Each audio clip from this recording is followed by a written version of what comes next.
Hi, everyone. My name is Carrie Knutson. I'm with the Denver Training Group, and today we are in our fourth session of our series, and today we are talking about interviewing.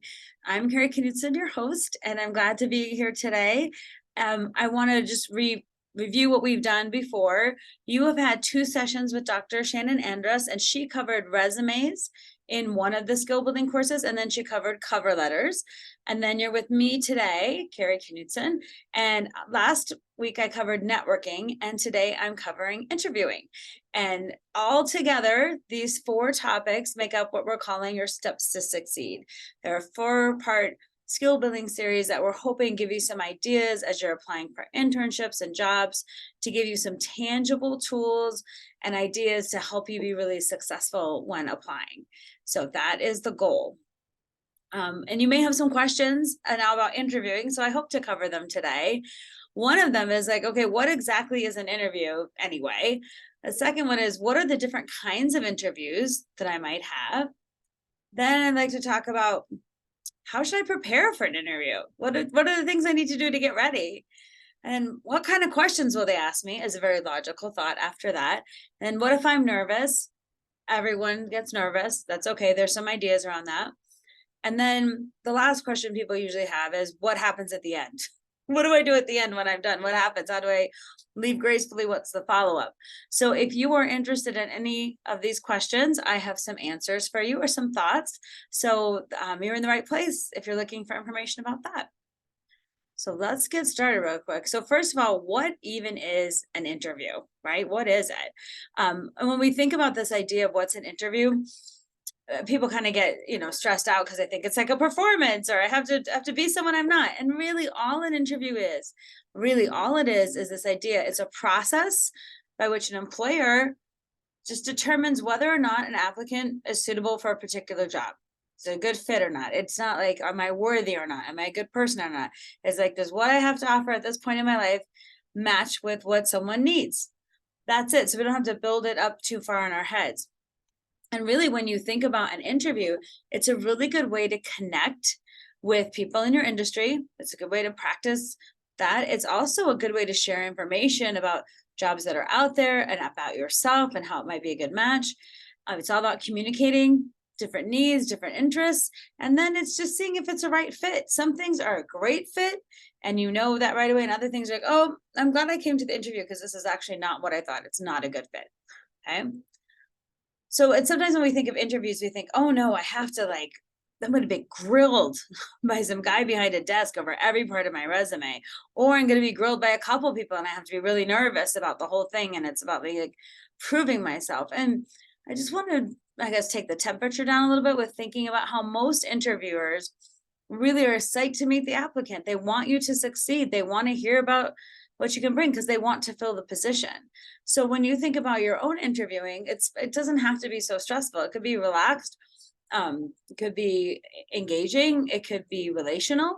And when you think about what you'll be doing in an interview, no matter if it's for a formal job, an internship, some kind of other situation, like there's always ways you're going to need to connect with people. So one of the ways typically that interviews happen is face to face. Like you'll go in, meet with people. They'll have already have your resume and cover letter, and then you'll talk about what was on your cover letter and the job, and you'll meet face to face. Sometimes you'll just meet with one person, but sometimes you'll meet with a group of people. And when you have a group of people, that's tend to call like a panel interview. And a panel sometimes can be nerve-wracking for people, but in other ways, it's good that more people get to see you and get to see what you're about and hear from you to make a more, like we say, well-rounded decision on a candidate. So you might have a panel interview. You could also have, now in this day and age, a lot of people interview virtually, where you'll meet with someone virtually and you'll be online, they'll be online, and you'll do your interview that way. You can also do what we call a virtual group interview, where a bunch of people are on the call and you're meeting with them virtually.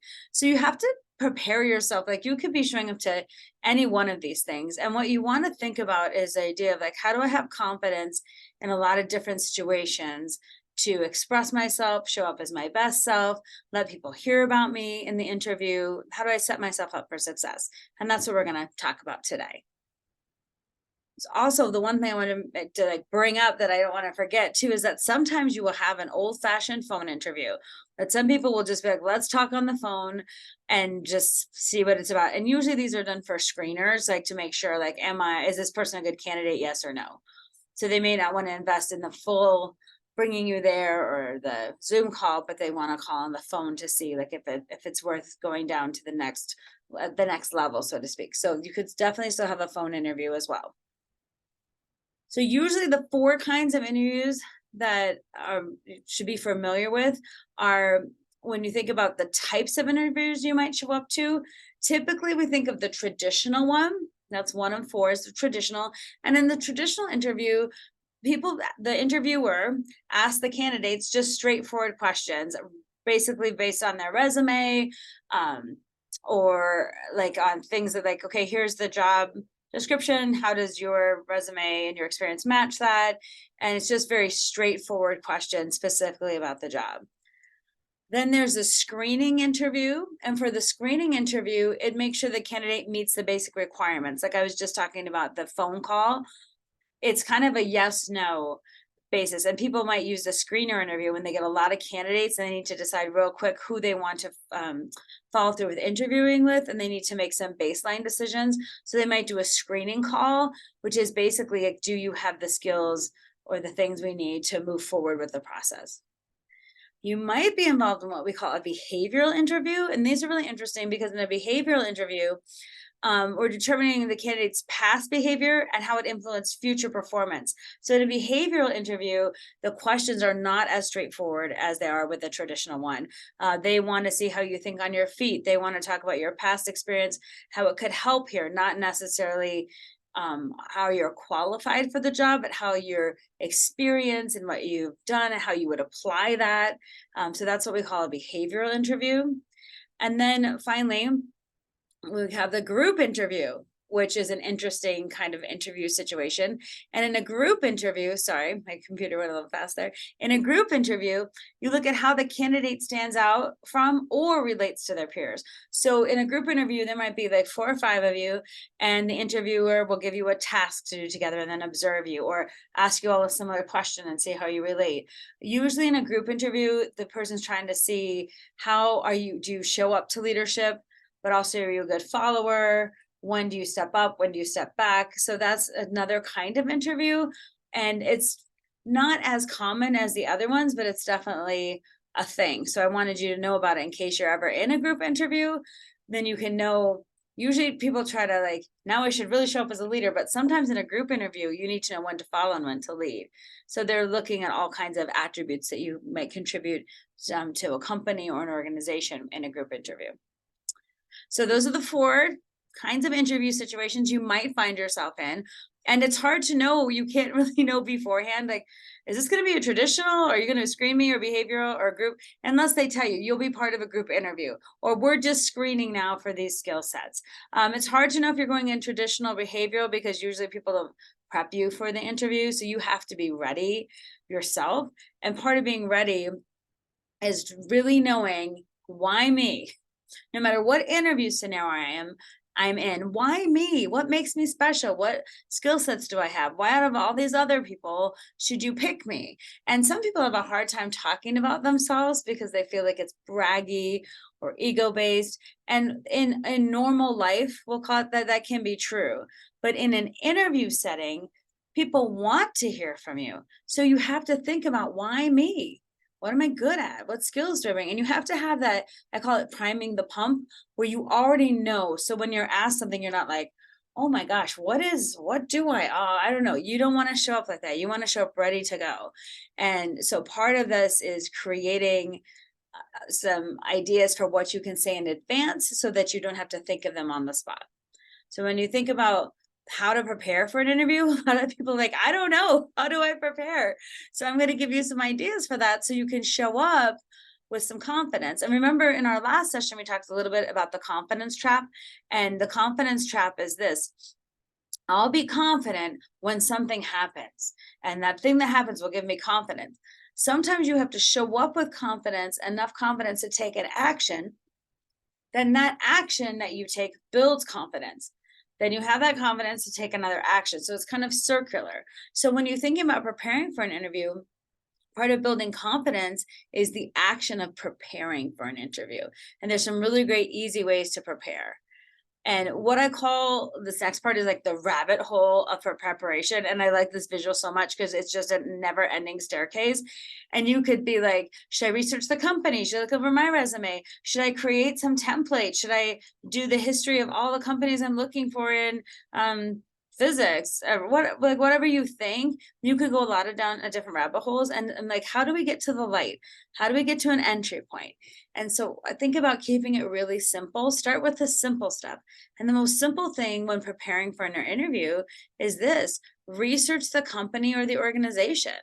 Like, research them, go online, and specifically them, like, how long have they been in business? What kinds of things do they say make them special? What are their values? Most people have mission, vision, values up on their website. Do they have a mascot? Are they located in more than one place? Like, you can do a lot online these days to research your company so that you know, and gather relevant information about them beforehand. So you just start writing up a list of things that you think might be important. So when you go into the interview, you're not like, if they say, do you have any questions for us? You're not like, well, do you have other locations, or how big is the company? Things that you can look up online are things you don't want to waste your time on in an interview. When you have face-to-face opportunity, you want to think of better questions. So get relevant information beforehand. That will make you feel good. And then reread your resume. Make sure you know, and you're saying to yourself, okay, what did I put on my resume for this group? What did I say when I submitted my cover letter? And what kind of things will I want to highlight from my resume during this interview? What stands out on my resume related to this position?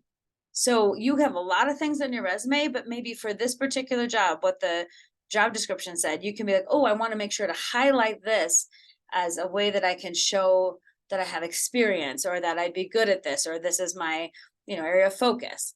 So reread your own resume to make sure you know that thing back and forth, and how you can reference it as you're going through your interview.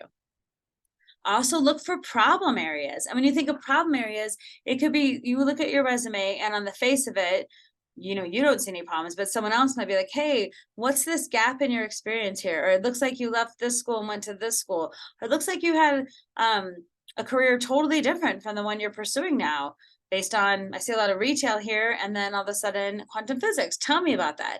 And instead of being like, oh no, you caught me, you want to be ready for problem areas, because you want to address things that come up from their perspective. And it's easy when you prep to say, oh, I'm glad you asked that question. So I started out doing this, and then I met this person, and I didn't even realize that this was a field. And so I started taking classes and whatever. Or you can say something like, I really wasn't focused on this kind of work before. I had my family and my career objectives in mind. And then I really decided it was time to pursue my passion. It was time to really do what I always said I wanted to do. So that's when I went back to school, and that's what you'll see on my resume. Like, whatever it is, you can have confidence in your answer. It's not like you have to be sad about it, or like apologize. Like, let's say you took a gap year and traveled the world, or you just worked somewhere because you needed money. It's not about the thing that you did, it's how you talk about it. So if you said, like, I took a gap year to explore my interests and travel the world and see new things, and it really gave me, I feel like, an edge in my perspective in terms of global events and how I show up in the world. Or you could say, I needed to take a year off to really support my family, and I had to get to work, so I took a job that let me do that, and now I'm ready for a career, not just a job. It's how you say it, okay? So when you think too about, like, okay, how can I figure out when I'm looking for like my achievements? You can look through your resume, because that's where they're hiding. You can find tangible achievements that you can highlight if you're really familiar with your own resume. And so one of the good things is there's a technique called STAR, which is look for situations that have happened to you or tasks that you've done. And when you're looking through your resume, what situations I have been in, what tasks have I done? And then what actions did I take? And what was the result? Because people don't want to hear like, oh, I did a good job in this. They want to be like, there was a crisis at work and they needed someone to spearhead a resolution to figure out how to make this happen. And we had 24 hours to turn it around. I stayed late. I organized the team. I got the product to the client. right at the deadline, and I made it happen through coordination, grit, and basically determination. They want to know the result. And the result was the client was really happy with our work. And we figured out new systems so that never happened again. So you have to be prepared to say things like that. So when you think of this like STAR technique, what was the situation or the task? What action did you take and what was the result? So here's an example. When you look through your resume, you can say, look through and say, okay, I'm going to think about situations or tasks, and you could just write it out. So in your own mind, you know what it is. You can describe a situation you were in, a task you needed to accomplish, and make it specific. Don't be like, well, sometimes we need to get these things done and then I do them. That's way too general. You know, what is the exact situation that you're in? And also, you want to give enough detail without giving too much. And that's where you maybe need to talk to someone and say, how does this sound when I say it this way? Is it too much information that way? You don't want to give too little that the person doesn't know what you're talking about. And then you don't want to give so much that you don't get to the next part, which is what action did you take? What did you do? Because you want the focus to stay on you, not the problem or not the situation. So also, even if a group of people helped you, the interviewer wants to know what you did, what you thought, what action you took, the outcome that you helped create. And again, that's where our egos get in, because we're kind of not supposed to talk about ourselves. But in this situation, you have to play front and center. You have to play front and center. What did I do to move it along? And not what I hoped to do, but what I really did. This is what happened in the situation. And then as a result of what you did, then what happened? What was the outcome? What did you even learn? Because sometimes it doesn't have to be an outcome. You could be like, I learned how to manage a really difficult client situation. I learned how negotiation skills are very important if you want to get things done in this environment. Like, and if you write these down ahead of time, when you get asked in a scenario, you won't be like, oh, wow, that's a good question. I'm not sure. Well, let me think. Well, one time I did a thing with some people. It was really effective and they liked it. And like, you've missed your chance. So you want to be prepared so that you can just pull up these examples right away when you get asked. So here's an example of the STAR situation with an actual student task. You might say, okay, here's a situation or a task I had. As a student, I have to research new technology and present my findings to my team weekly. This exercise showcases my research and presentation skills. So say you have a class and you're always doing research for your class. You can talk about that. And then the action you took. I conducted extensive internet research and discovered a little-known website that discussed the latest developments in the field of technology. I selected topics to discuss and created a presentation outlining the developments. I also listed key points on the pros and cons of the technology, sharing my thoughts on what benefits you can provide in the future if developed. Now, this is another way to say I did a class project and this where I did some research. But do you see how these are specific, relevant, and interesting ways to talk about what you did? And then what happened as a result? Well, my teacher was so impressed with my research skills and the thorough overview I provided, he asked me to assist with a research project. Do you see how it doesn't have to be what we perceive as some huge, big thing? It could be your teacher saying, hey, that was really awesome. Do you want to help with this project? It could be like my teammates and I got a whole new understanding of what this technology could do, and it helped us in our program. It helped us focus our program, and you can think of things that you can say that are true and that are valuable and that are still about you. So this is the idea, and doing this work beforehand will pay great dividends when you're in a moment of the actual interview, when you probably are going to get nervous or overwhelmed in a way, and then that way you're like, oh, I know what I'm going to talk about. I already planned it out. The number one question too that's so interesting that kind of derails people, and this is the number one question you'll get in an interview. So tell me about yourself. And then your brain immediately goes to, oh my gosh, everything from when I was born, like what my favorite color is. Did I ever watch My Little Pony? What? Tell me about yourself. And when you think about this question, do not let it trap you. When you're here, tell me about yourself. Keep in mind that you are applying for a job, and that tell me about yourself is in context of like, how did you get to this point today? Why are you in this field? Tell me what you're passionate about. They don't need to know your first grade teacher's name and the name of your stuffy unless it has something to do with the job you're applying for. Like if you're like, well, my first grade teacher instilled the love of science in me, and ever since that time I have been on a road to becoming a scientist. And so glad I'm here now, because between my undergrad work and my grad school and the focus of my research, everything about me has led to wanting to have a career in science.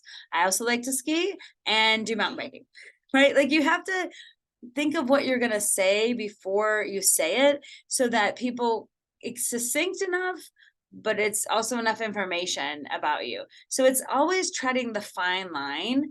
When this "tell me about yourself" comes up, you have to practice essentially what we might call an elevator speech, but without it sounding like an elevator speech. But like, what are you going to say in response to this question?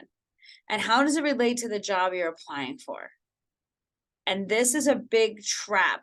So you need to think about it very clearly before you can go into an interview situation, and ask someone to listen to your elevator speech. Was it too long? Did it focus on the point? That would you be interested in hearing more? Because if it's too short and people are kind of left like, well, that's not very much. And if it's too long and rambly, you've distracted them from the point of the interview. So we have to be discerning about this question. Another thing people always ask, like, why do you want to work here? What are your strengths? What are your weaknesses? You can look online to about a bazillion answers to these questions. The point is not to give you exactly what to say, but to have something, again, that you've primed the pump, so you know what you're going to say when this comes, because these questions are going to come. And you do not want to be that person that's like, I'm sometimes late and I'm not very organized. My strengths are I'm a good person and I try hard and I want to work here because I need to pay my rent.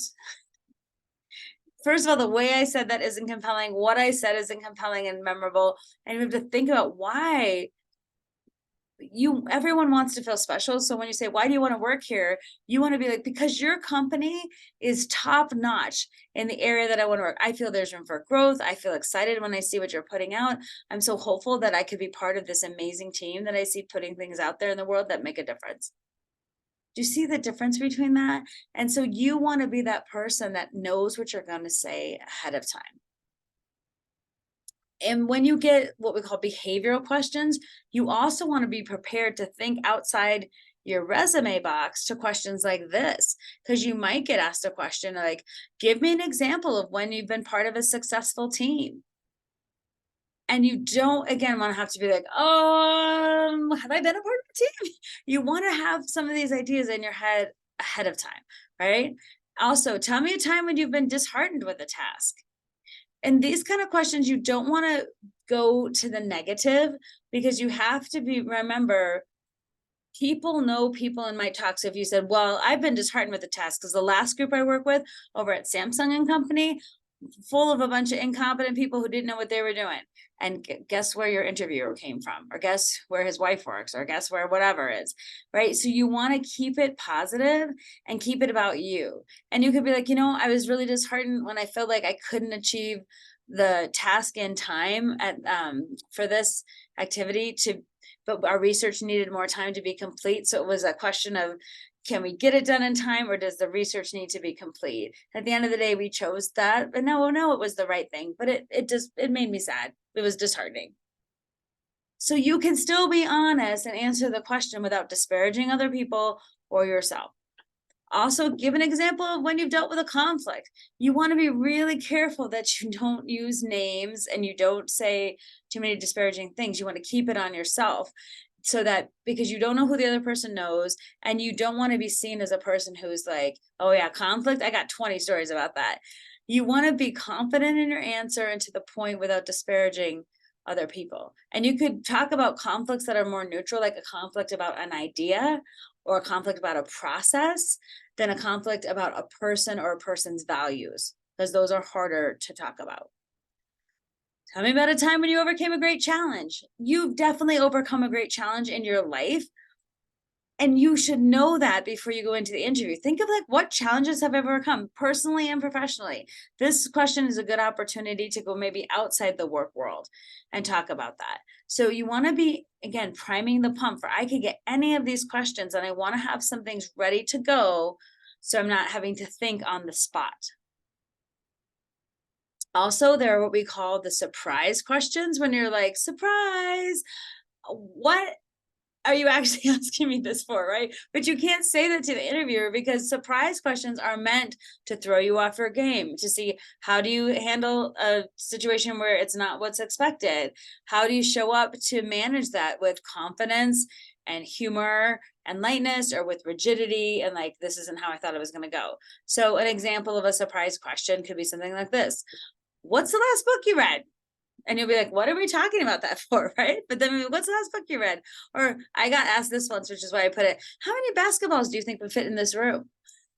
And I had to be like, well, I'm no NBA star, but I'm guessing. And they're just making a guess about like that, just like, these are meant to throw you off. Another question: what do you think about when you're driving? And if you're not prepared for the offbeat, you have to, the goal is to answer quickly and then redirect, and not spend too much time getting waylaid by this, but also you let your humor and your personality come out, because these questions can elicit that. So for this one, I'm like, oh my gosh, always Indigo Girls all the time, singing show tunes or folk music. That's what I think about my future career as a famous musician. Right. If you wrote a song, what would the title be? Well, that goes back to my last question, my last thing, right? I'd be an Indigo Girls. I call it singing in my car, because that's what I do. You have to think on your feet. You have to be connected, and then you have to move on. And then finally, here's another one. Have you ever stolen anything from a hotel room? If so, what? These kind of questions, you want to think for a hot second before you answer them, because you don't want to just blurt out the first thing. So it's okay, because these are really random for you to be like, huh? But they're meant to get you off your game. And the reason they do them is people want to see, can you think creatively? Do you have some creativity? How else can they assess it? Some people think this is a good way to do it. So they want to see, can you think creatively? Can you adjust in the moment? Like if things aren't going exactly as you think they should, if there's a thing from left field, can you adjust in the moment? And that's a really good skill to have. And then also, this is an opportunity actually to showcase yourself, to showcase things that would never be on your resume, that would never show up. And the funny thing for my show tunes example is that interview for me, turned out when I got the job, I always talk to the person about show tunes. Like, what show tunes are you listening to today? It became a way for us to connect. That was kind of funny. So when you think about showcasing yourself, bringing in some humor or some lightness, surprise questions are a great way to do this. So don't let it get in your head that somehow this isn't related. It may not be related to the job you're applying for or the internship, but it's related to how you show up in the world. Flexible, rigid, serious, humorous. Like how do you show up? What can you show? So I want to give you a few tips and advice too around like thinking about the interview in terms of like, how can I really prepare? I want to give you a few more tips and some advice.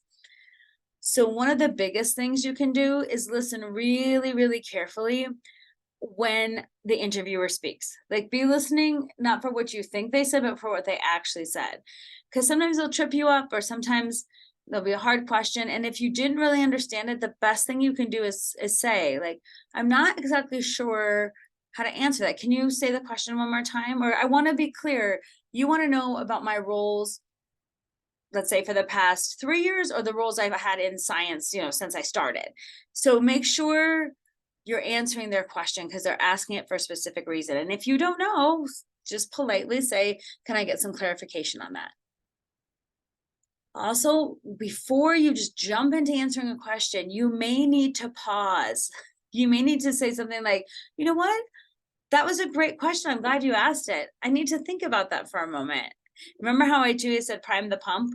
So you can't prime the pump for every question, but for every question, you also can be like, oh, good question. Let me think about it. So for the surprise questions, of course, you probably have to think about it. But for the like, tell me about yourself question, you shouldn't have to be like, let me think about it. Okay. So it is okay to pause and consider the facts. Like before the have you stolen anything from the hotel question, you have to think about the facts before you say anything, so that you can say why you're saying that. You can substantiate your response, right?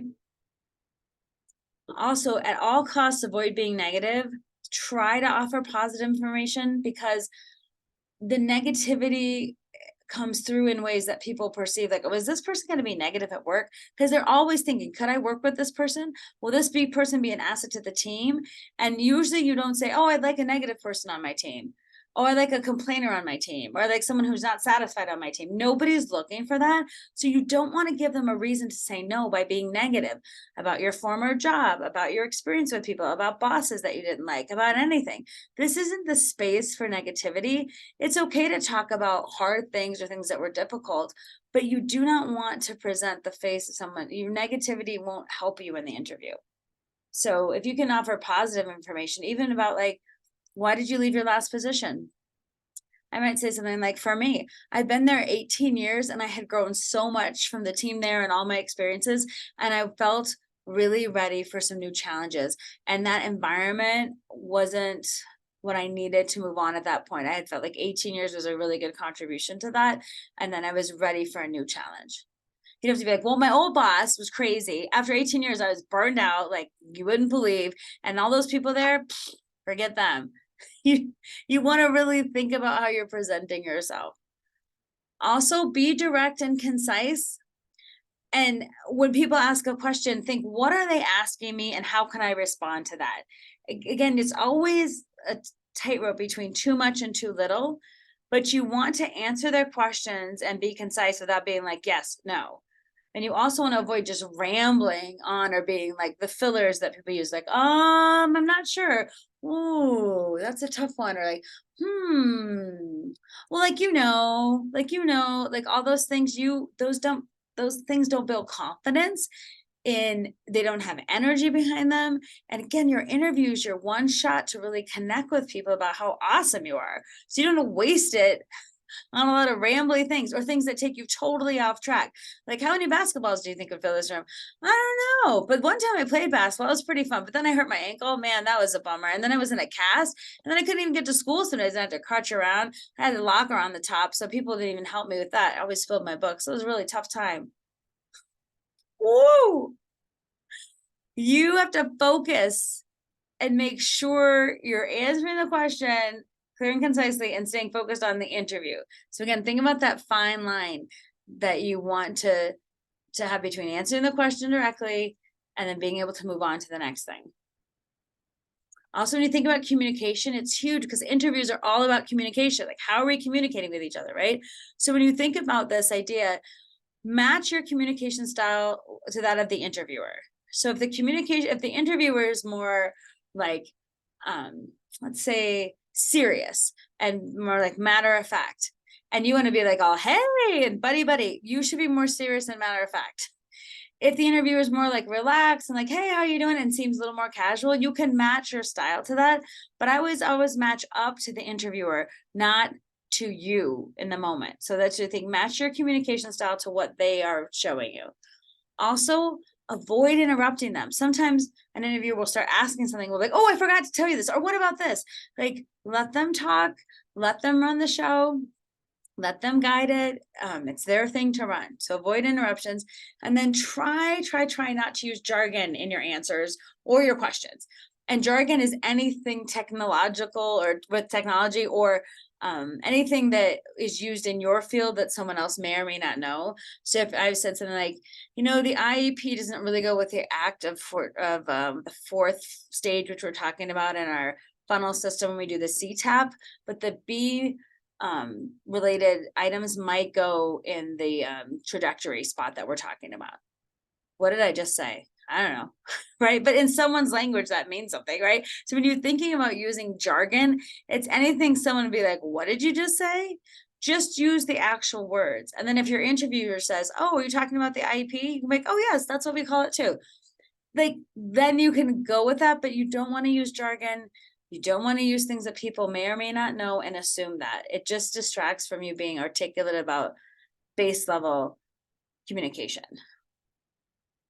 Also, when you think, okay, what are some tips or skills for interviews that I can think about, communication skills that I'm going to need when I show up to an interview? You are going to need to have a strong handshake. And when you say, wait a minute, that's not a communication skill. Yes, it is. A solid handshake is a communication skill. And some of us have never had the chance to give a handshake. And you're like, when have I had the chance to like formally shake someone's hand? maybe you haven't, and that's okay. Now's good time to practice. Probably have some people in your life be like, I need to practice giving a handshake, and then get feedback on it. Was it too tight? Was it too loose? Did it feel like a floppy wet fish? Did it feel just about right? Did I hold it for long enough? So when you're thinking about an interview too, like you extending out to people and them extending out to you, like how does the timing work? You have to really think about this. Also, in a post-COVID world, we didn't shake hands for a couple of years. So some people still are like, I don't do handshakes. I do elbow or fist pump or head nod. So you have to go with that. But handshakes are making a comeback, and a solid handshake can really make an impression. It shows your confidence. It shows you know what to do in this situation. It sets the stage for the formality of things, which is an interview. And so it's important. Practice, practice, practice. If you haven't done it. Also, when we meet on Saturday, if you want to practice your handshake, I'll be happy to practice with you and give you feedback. Also, another communication skill is say the interviewer's name properly. And if it's questionable, like just ask. Like I was with someone that I had no idea what their name was. So instead of being like, hey, it turned out to be Lene, but I'm like, is it Lanny? Is it Lanny? Or I didn't know. And so I said, so instead of guessing, I said, could you tell me how to pronounce your name? I'm not sure. And I want to get it right. Knowing the interviewer's name, that's their part of their humanity. That's part of who they are. And if they get your name wrong, make sure to correct them too. Like my last name is Knutson. So many times people say Knutson and Knutson. So I just politely say, so yeah, it's Carrie Knutson. And I'll just say it like that. And then we move on. Okay. But that's a big important part of communicating. I care about you. I care about getting your name right. Then the idea of eye contact, sometimes people do way too intense eye contact where they're like super like nervous and they'll like just be staring you down. And other people are so nervous that they just look away. And so you're in an interview being like, hey, over here, right? So you have to think about what is good eye contact? How can I maintain it? How can it be not super intense, but also not too distracted? Where's the fine line between that? Also be personable, which means like, would I want to hang out with you for like 30 minutes to an hour? Are you showing friendly behaviors? Because that's what an interview is. We're going to hang out for a while. Are you being personable? Are you smiling? Did you offer a handshake? And especially if you're nervous, can you act as if this is the most important part of your day, that I'm the most important person you're talking to right now, even if you're like nervous or upset about something or something happened on the way to the interview? Can you act as if this is the only thing going on right now and make our time worth it? And when you also think about your body language, you have to think, how can I use my body language to my advantage? If I sit down and I'm like, hello, first of all, my tone is one way, but also, but I'm like, what about hello? Like, what does my body say? If I'm distracted, I don't have good eye contact, what is that saying? And if I'm, I don't know, like playing with my fingers or my watch or, anything jewelry, like what is my body language saying about how I feel about being with you in a moment? And this is the moment of the interview is really interesting, because whether you're with one person or a group, it's all an evaluation. How do I feel about being with this person? How do they show up? And a lot of things that the people will remember about you have nothing to do with what you said. It's how they felt about being with you through your body language. And that's important to think about. Also, when you think about, we've talked about this before, when you're talking, try to keep your answers positive, because people are going to think back to, are you a negative person or positive? It's not that bad things don't happen, but is it in the place of an interview to be negative? And the answer is no. Also, when you think about why are you there, even if you thought to yourself, I just need a job, for these employers, they want to know why you want to work for their company, what's special about them or their internship. So show some enthusiasm and make it authentic. There's a reason you're in this field. There's a reason you're applying for this job. There's some hope or excitement there. Be authentic about that enthusiasm. Even if you have 4 other interviews with different companies, can you be enthusiastic about being with that group in that moment? Also, answering questions directly and honestly. If someone says, do you have experience doing this? And you don't, never lie, because it will always come back. And don't be one of those people like, well, I kind of have experience. I thought about it once. I did this sort of thing kind of related to that, which might have maybe me. I'm qualified. You could just be like, no, I don't have any experience with that directly. The reason I think I could still accommodate for that, or I'd still be good at this job, is because I do have skills in these other areas. But no, I have not had direct experience doing that. Better to be honest than to later have it come up. So be honest. Also, have some questions that you're going to be ready to ask. Inevitably, at the end of the interview, they'll say, do you have any questions for us? And you don't want to be there being like, I don't know. Do I have any questions? I'm not sure. What's a good question? You want to have primed the pump to be like, I know I have at least 3 good ones. And based on the interview, what's one that I'm going to bring up? So that you're confident and that you're ready and that your brain doesn't have to go into overdrive being like, think of a question, think of a question. You can be like, oh, I've got a question. And you've done that because you've done your research and you've got prepared, you prepared yourself, you've got some good questions ready to go, and then you can use what you need. So most people, when they get in an interview situation, have some sort of nerve going on. Like dealing with your nerves is a normal, natural part of doing an interview. It's because you don't do one every day. You're putting yourself out there to potentially be judged. You have to talk about you, which we're not just talking about. You have to dress up. You have to go to a new place you haven't been to. You have to meet people you've never met. And it's a lot. So if you're nervous, it's with good reason. You shouldn't be like, oh, I shouldn't be nervous. Yes, you should. That's a lot of newness. So the idea of dealing with nerves has to start with your internal dialogue first. I was gonna say your internal monologue, but it's like what you say to yourself. And so thinking about this idea of our like, what do we say to ourselves instead of like, oh, I shouldn't be nervous, or it's bad that I'm nervous. What if I said, okay, being nervous is normal. A lot of people are nervous because it's not what I do every day. I'm putting myself out there. I'm going outside of my comfort zone. So what if you could just say, you know, being nervous is normal, but it doesn't mean you're not going to do a good job. You're just going to say, oh, it's normal to be nervous. And then you might need to say something like, I know that me being nervous won't necessarily harm my chances if I acknowledge it. So again, this is about being authentic, because sometimes we show up and like, I'm really nervous about this. But the fine line, again, there's a fine line between like too little and too much. You don't want to have your excessive nervousness work against you, especially if you apologize for it continually. So here's the difference. If you're nervous and you go into an interview and you're like, how are you doing today? And like, I'm doing pretty good. This is a lot for me today. I'm seeing your campus and being here is a lot. I'm so excited and I'm a little bit nervous. Great. Versus like, and I'm so nervous. I feel like my shoes are too tight and I feel like I can't breathe. And again, I'm sorry, I'm so nervous. I'm sorry, what was the question again? I'm just feeling really anxious. Okay, I'm focused now. What? Oh, sorry, I'm just nervous. You don't want to play into that. So I think acknowledging is okay. Playing into it, not so much. Because then the interview is going to be worried, how can I make them not nervous? What can I do to help them? Instead of being like, oh, what skill sets can they bring? How do I relate to them? Could I see them on my team? You want to bring your best self forward to an interview. And yes, that best self might have some nervousness in there, but you're not going to focus on the nervousness. Also, if you do focus on your nervousness, only the interviewer might say, oh, you know what? They were good, but there's some other people that are more relaxed or more confident. I think I'll go with that. And it's, again, our human interaction. We want to go with people that appear confident, that seem like they can handle situations, that people feel sorry for people. You don't want the interviewer to feel sorry for you. You don't want to give them a reason to say no. So you have to show up with some level of confidence and authenticity if you are nervous. And again, see how that's that fine line. And those are the things we have to practice. And when we think about like, okay, how am I going to show up? Part of this idea of showing up is rehearsing your answers out loud, not rehearsing them the first time in the interview, but saying, I've got answers and I'm going to rehearse them out loud. I'm going to tape record myself. I'm going to have a friend ask me. I'm going to do it where not just think about the answers, where I say it out loud, because your brain needs practice. You don't do this every day, so you need practice. And there's a great quote that says, we do not rise to the level of the occasion, we fall to the level of our training.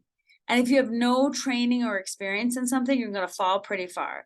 So rehearsing your answers out loud is a great way to think about getting some training in this. Also, think about your speed, the ease that you have in talking, your knowledge base, and how you show up confidently. It's not all about knowing all the answers. It's about how you might answer that. Like the question I said if they say, do you have any experience using the SQT model of hydration systems? And I'm like, no, I don't actually. but I've heard of that and I'm interested to learn more, or something like, and I haven't done anything with exactly with that model, but I have done something with this model. You want to think about your ease and switching over to things and pushing it back. You want to think about your confidence. Like, you don't have to fall apart just because you don't know something. Also, when many of us get nervous, the tendency is to speed way up or to just be like, yes, no, what's next? And thinking about your speed and your conversational speed is really, really important. But it's in that fine line again. You don't want to be so distracted and take so many right and left turns that you're not focused. When you think about this too, rehearsing your answers with another person so that you can actually get feedback and ask for it. So it's one thing to practice out loud, maybe record yourself, maybe listen to yourself, but with another person there, that's where the money is. That's like pure gold when they can say like, I didn't really understand what you said there, or you kind of rushed through this part, or you didn't seem to have a good rationale for why. And then if you can ask for feedback without being judgy, like, oh, I'm doing it wrong, rather than like, oh, thanks for giving me feedback. How can I make it better? That's all you're doing. And keep rehearsing. It's not like you do it one time and then like, okay, I'm all set. You're going to interview for different internships and jobs. You're going to go to networking events where you're not formally interviewing, but you're informally interviewing. You want to keep practicing so that you're well rehearsed, that you know what you're doing. And that again builds confidence. The practice and the action build the confidence. And when you think too about like, okay, I've got to practice on one side. And then when I show up, how am I going to show up? I have to show up ready to go, because first impressions matter. You can think in your own life about first impressions you've had of people, if you've given them a second chance after kind of a bad first impression or not, what you thought of someone who made a good first impression. And a first impression would be an extension of a handshake. Hello, I'm so happy to be here. And also, when you think about your confidence and positivity, it starts from the minute you get out of your car, because you don't know who's watching, you don't know who you're going to interact with. So from the minute you get on site, you have to think, I'm making an impression with everyone that sees me, not just my interviewer. And you also have to think about, what am I going to wear? Right? Because that's another part of a first impression. When you think about what you're going to wear, I like to think of these things in this order. Am I comfortable? And it's important that you're comfortable, because if you're uncomfortable and then you're doing an interview, it's like physical discomfort mixed with mental discomfort. It's too much. So what is an outfit that I'm comfortable in? What's something that's classic that I'm not going to try the latest new fad on my interview day? What's a classic look that looks good on me, that I know was within the bounds of being acceptable? And also, even if you say, well, this office is really like super casual, you're not part of that office yet. You're interviewing for a job. So you want to dress above the people there. You want to dress for the part of an interviewee, not a person who already works there. So if they're casual jeans days there, you're not working there yet. You're showing, I want to get a job here. I'm going to dress the part. Also, is your outfit clean? Just check it. There should be no stains or cat hair or anything random on there. You can actually have a clean outfit. It shows to the person you took some time, that you care. And also wearing something that you feel confident in, like, this looks good on me. It's comfortable, it's classic, it's clean, and now I feel confident. Because you want that mental space to go to your interview, not to like, oh, this is kind of itchy, or this doesn't feel right, or this is the first time I'm wearing this and this kind of falls weird. You don't want any of that to happen. You want your outfit to help you, not hurt you. You also want to think about going to your interview like a performance. And by performance, I mean, be on time. If you were in a play, you would not be late. You'd be a little bit early, in fact, to get ready to go on when it says the interview's at 12. You know you got there 10 minutes ahead of time because you wanted to be ready, but you're not there an hour ahead of time, but you're on time. So on time actually means early, so that you can start the interview on time. And then each person that you meet, you give them respect and professionalism. And this is like on a stage, everyone is part of the play, right? No matter what. And you all play your roles. So when you show up and you get out of your car, and let's say you go to talk to the front office person and you're a jerk to that person, I can guarantee you, if you're a jerk to that person and then you go into the interview all nice, that front desk person is going to be like, I'll tell you about this person, right? And I do that a lot in my office staff. We ask, what was your first impression? How did they treat you? Because how they treat somebody in different position will say a lot about a person. So you don't know who is in that organization. You don't know what their role is. Greet every person with respect and professionalism. Also, if you were on a play and something went wrong on the play, you wouldn't be like, oh no, stop the play. You'd be like, let's stay calm. You would improvise, you would figure out, but the show must go on. And that's what you have to tell yourself. The show must go on. I have to stay calm because I want to do this interview. And I want to project a positive, confident attitude. Like I can manage this. And that's can be hard sometimes when in an artificial setting, but that's also what's called. It's what it's called. That's what's called for in the moment. Right. And when you think about being in a play, you don't change your character mid-play. If you're like, this is the role, these are your lines, this is how you play it. In an interview setting, you want to stay true to your character, which is someone who's interviewing for a job. So you want to be authentic, but you want to be like, you're not there to talk about your summer plans or about the new bike you just got or about an issue with your bestie or the time that you like lost your ring. Like you're not there to do that. You have to stay in character. What's the point of me being here? And it's your time to showcase yourself. You can still share a lot about yourself, but the focus of everything is around how can I bring up the best parts of me that relate to me getting this job? So be true to that and stay in character, stay in interview mode. And you can have all the things right, like, oh, I look cute, I'm here, I'm dressed well, but you can, your affect, your body language can say so many different things. So you really also want to think about your body language as a primary thing that people are looking at to see about your confidence and to see if they can connect with you. So you don't want to be slouchy. You don't want to be no eye contact. You also don't want to be crazy eye contact that you're so like intense that people are scared or see that you're scared. So it's a good, again, where's my middle road between not looking at someone and like intensely looking at them? So what does maintaining good eye contact look like for you? Then also thinking about fidgeting. Sometimes people like, I don't know, pull out their nails or crack their knuckles or fidget with their hands or their feet. You want to be that person. If you sometimes people need to sit on their hands a bit, or you need to just plant your hands somewhere, that's okay. Practice doing that when you practice. Also think about how you're coming off. Like when you sit down, what do people see? Do they see a confident person, especially when you're waiting? Because that's again when the maybe admin people or the secretaries are looking at you and they're like, are you fidgeting? Are you nervous? Are you anxious? Are you like keeping it all together? Are you confident? Are you ready? Have you prepared? Okay. And also when they think about them, one of the most important things people look at, nonverbal communication and body language, we read that more than people's actual words. It's something we can see, it's something that we feel, and we believe it more than the words coming out of someone's mouth. So if I say to you, I'm fine, everything's fine, it's fine. Really? My tone's not right, my affect is not right, my body language is not right, the words are right, I guess. So when you think about that, you have control over that, and it's very important to think about. So nonverbal communication looks like, how much do you use head nods? Like when someone's talking to you, are you like straight like this? Are you like, yes, I get it. Like how much do you use head nods? Are you nodding at everything? Or are you doing a more normal, like, oh, but that's what we do in a normal conversation. And this should be like a normal conversation, but sometimes we get so nervous, we forget, like, am I nodding my head to show I get you? Am I having good continuous eye contact that's not totally distracted or creepy, like intense? Am I thinking about my posture? Am I like slumping down in the seat? Am I totally like leaning back, like too casual? What's my posture say about me in the moment? And then what are my facial expressions like? Am I rolling my eyes? Am I like expressing like disbelief through my facial expressions? What are my gestures looking like? Like I'm a person who gestures quite frequently. So it'd be odd if I just sat on my hands, but I also have to think if I get nervous, do I gesture too much? Am I making too much of it? How much gesturing is enough gesturing? So you have to play with that.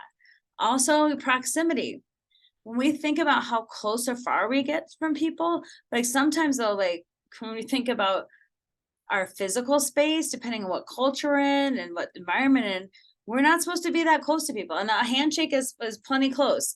Also, some people are huggers, some people are not. In an interview situation, doubtful that anyone would be hugging you. But you have to think about proximity and how close you are to someone and what their comfort level is with that. And then also when you think about touch, do we touch or not touch?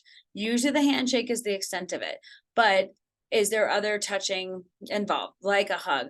Like I went I was overseas and I got the French kiss on two cheeks, and I definitely was like, woo, that's a lot in my face right now, right? And it was just funny for me not to have that experience, but to be like, okay, this is culturally okay for them, and even if it's awkward for me. So you just have to think about that. All these things play into it. And if you think about these ahead of time, think about how much more energy can go to your interview than dealing with all this. Remember, we don't rise to the level of vacation, we fall to the level of our training. So you want to train for an interview to be ready. And here's a few more do's and don'ts for you, just because they're fun. These are all things I've seen people do in an interview. People who showed up with gum, brought food into the interview or drinks, had their phone on and were looking at their phone during an interview, had a vape pen in their pocket that fell out, brought other people to the interview, their mom, their sister, their friend, showed up in flip-flops and sweatpants, which I couldn't really get past that at all. That you would show up with flip-flops onto an interview was beyond me. It wasn't for a pool job, by the way, for a professional job. People who show up with a lot of negativity, why they're mad at their last boss and who did what to them. And you think, well, do we want that in our environment? Or what are you going to say about us? People who said the first thing, hey, how are you doing today? How much vacation do I get with this job? Asking that. Or people be like, how are you doing? Oh, I've got so many family issues. Oh my gosh, this happened and that happened. Or personal problems like, oh, I've been through this and that. Really distracting from why we're there for the interview. So like all these things are easy don'ts, because this is how people say no. And remember, one of our things is don't let people say no. Don't give them a reason to say no. You can control all of these things. So when you think about what to do, we'll prepare for the interview, everything we've been talking about. Research the company, write things down, think about questions you want to ask, think about questions they might ask you. Review your resume so you know directly, here's my primary source document. What have I done? And am I really familiar with it so that I can then talk about it really easily, essentially. Then be on time. And for an interview, be on time means be a little bit early. Not too early. You don't want to creep people up by sitting in the lobby for like 45 minutes, but you do want to be like 5 to 10 minutes early. And then that's on time to start your interview. So that means you might need to drive there ahead of time to figure out the parking situation, or if there's security you have to go through, or anything else that would keep you from being on time, which again means be early. How's your handshake? Like, have you practiced? And being able to offer it is so great, because then people know, oh, you're taking this seriously. Really think about your body language. What are you saying with everything but your words, and how are you coming off to people? So it's so important to remember. Being positive about yourself and your past experiences, not negating yourself or your other experiences. What did you learn from them? Trying to spin it in a way that helps the interviewer see the best parts of you and see how you would be positive in this work environment. Really listening to the questions, not what you think they're asking, but what they're actually asking. So listening and engaging. And if you're so nervous that you're thinking about everything else but what they're asking, you'll miss your opportunity to shine and answer their question. And then having something thoughtful to ask in return, rather than like, when's my first day off, or how much is the salary? You want to think about something thoughtful and relatable that shows like, oh, this person's really thinking about the job. Like, you mentioned how work groups, form. Do those work groups stay together throughout the course of the project, or do you do different kind of work groups depending on the outcome you want to achieve? Something that shows like, oh, I was listening to this and I'm asking a follow-up that's thoughtful. Okay. Also, saying thank you is huge. So many people don't say thank you. At the end, this person has just taken a bunch of time with you. It's okay to say thank you for your time today. I appreciate being able to interview with you. A simple thank you can go so far. A thank you note or thank you email goes even further. But even just saying thank you can be huge. And at the end of an interview, sometimes you'll be like, well, is it over now? Usually the interviewer will help you out. But at the end, how do we close an interview? It's a good question. Well, usually, the person will be like, thank you so much for coming today. They'll actually physically stand up to go, or they'll offer their hand as like a closure handshake. What either they should say, or if they don't, you should talk about, maybe be like, okay, what are the next steps? again, the interviewer usually handles this, but if they don't, you might want to say, okay, I'm curious about the next steps. What is your decision timeline? When do you think you'll be deciding? What's the process for, going through the interviews? Something like that, around like what's next. And then you offering your appreciation and saying, I really appreciate your time today. Thank you so much for allowing me to come in to interview. I got a lot out of our conversation. Some kind of sincere appreciation, and then an actual thank you. But if you're like, hey, thanks for today. Thanks for the great conversation. Thanks for explaining things to me so well. Thanks for an opportunity to share my work with you. Whatever it is, be specific and make sure you say thank you. That will set you above so many other people. So remember the big 5 that between Shannon and I, we came up with for any of these 4 skill building classes that we think you need. The big 5 are don't make it easy for them to say no. There's so many things that people can say no to that you can't control, but you can control a lot of things. So don't make it easy for them. Be prepared. Don't wear flip-flops. Don't have gum. Show up on time. But all the things for this part there's a lot of easy things you can do. Also personalize and prepare. You are interviewing for that specific job or that specific company. You're going to research about that company and you're going to show up prepared to talk with them about the things that relate to their company. Even if you send out a bunch of resumes, you're personalizing and preparing for that particular company. Details matter. The details of how you dress, how you offer your hand, the examples that you give, if you tell the truth or not about something on your resume. The details matter, and you're going to be so prepared that you'll realize that and you'll show up with confidence to manage the details. Being authentic is key. And part of in the interviewing thing, you might have heard me say, well, like, don't be too negative and don't do this and don't do that. You can still be authentically you and tell your real story without going down the road of like, how much do I have to go into my negative spot or talk about other people or anything that's not helpful to the job that I want. It's not showing up not as your whole person, but it's deciding what parts am I going to share in this moment. And it's also remembering to be honest about things you can do and can't do, or have done or haven't done. But being authentic is important, especially like say you are a little bit nervous. It's okay to acknowledge that, but not living in that place. So again, that's the discernment that we're talking about.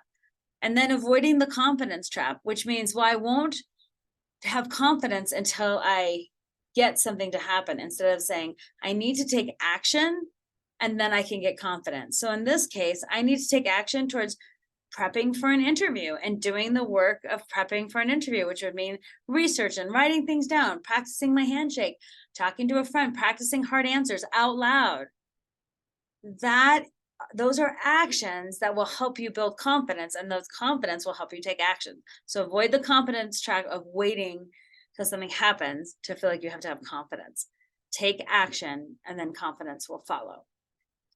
So we've done our interview skills. We did one on Monday and one today. And the next opportunity we have to see each other will be this Saturday from 9 to 3. I will be there.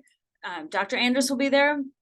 And we will be prepared to answer questions, read your resume, cover letter, talk to you about interview skills, talk to you about networking, practice any of those things. We're going to do a summary of our presentations, and then we'll be hanging out to really think about how we can be helpful to you on your journey. So this would be a good time to be like, hey, these ladies invited me to talk to them, to step outside of your comfort zone and be like, okay, I'm going to bring my resume or my cover letter, or I'm going to come to them with an idea because I want help practicing so I can be the best I can be when I show up to these things, when I show up to interview, when I show up to get my first position. So thank you for joining me today. I hope you got a lot out of this that you can actually use. And so when you show up, again, you can rise to the level of the occasion, not fall to the level of your training, because your trainings are going to be pretty high. So I wish you the best of luck in your interview skills, and I look forward to seeing you on Saturday. Thank you so much. It was nice to interact with you one-on-one. I thought it was very helpful. I'm so glad. That makes me Yeah, glad. Hold on, let me stop the share real quick. of course. There we go. I'm so happy because it was just like, it's more like a lot of information at you, but I want you to have some confidence that you could show up and feel